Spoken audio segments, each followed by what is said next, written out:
कहानी की शुरुआत होती है यूनाइटेड किंगडम में। इस बड़े और ऐतिहासिक आइलैंड पर जिंदगी एकदम नॉर्मल चल रही थी, लेकिन अचानक एक दिन लोगों के दिमाग में हैवानियत छा गई। वो एक दूसरे को मारने लगे मानो पागल हो चुके हों। इस बीमारी से ज्यादातर लोग इन्फेक्ट हो गए, लेकिन कुछ लोग किसी तरह बच भी निकले। इसे रेज वायरस का नाम दिया गया। ये वायरस पूरे यूनाइटेड किंगडम के आइलैंड पर फैल गया। पूरी दुनिया में यहाँ के लोगों का आना जाना बंद कर दिया गया ताकि ये वायरस आगे ना फैल सके। यहाँ तक कि बचे हुए लोगों को भी वहीं छोड़ दिया गया। इस घटना को 28 साल बीत गए। बचे हुए लोग छोटे छोटे बाहरी इलाकों में जी रहे थे। ऐसे ही एक कस्बे में एक बाप ने अपने बेटे स्पाइक को उठाया और कहा कि आज तेरा बड़ा दिन है। बाहर दूसरे लोग भी अपना अपना काम करने में लगे हुए थे। इन लोगों के पास कोई टेक्नोलॉजी नहीं थी, तो ये पुराने जमाने की तरह बिल्कुल आम तरीके से रहने लगे थे। स्पाइक तुरंत उठा और तैयार हुआ। उसने अपना सामान पैक किया। दरअसल आज स्पाइक पहली बार उन इन्फेक्टेड लोगों के इलाके में जाने वाला है। वो अपने पिता के साथ खाने पीने का सामान ढूंढने जाएगा, और एक बार अगर वो शिकार के लिए चला गया तो बच्चा नहीं रहेगा, मर्द बन जाएगा। उसके पिता जेमी ने उससे पूछा कि सब कुछ पैक कर लिया है। स्पाइक ने फिर से चेक किया और कहा कि हाँ। जब वो लोग खाना खा रहे थे तो घर के दूसरे हिस्से से आवाज आई।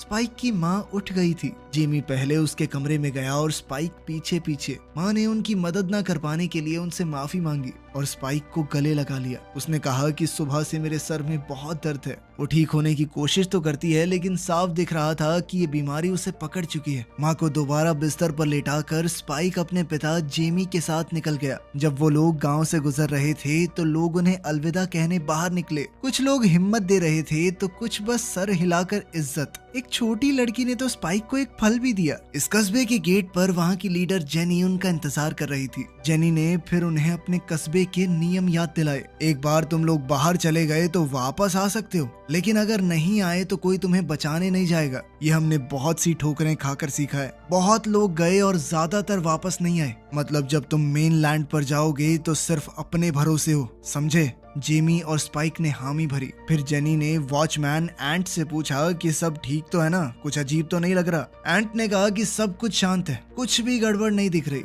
ये सुनने के बाद जेनी ने दरवाजा खोलने के ऑर्डर दिए और उसी के साथ बाप और बेटा निकल पड़े।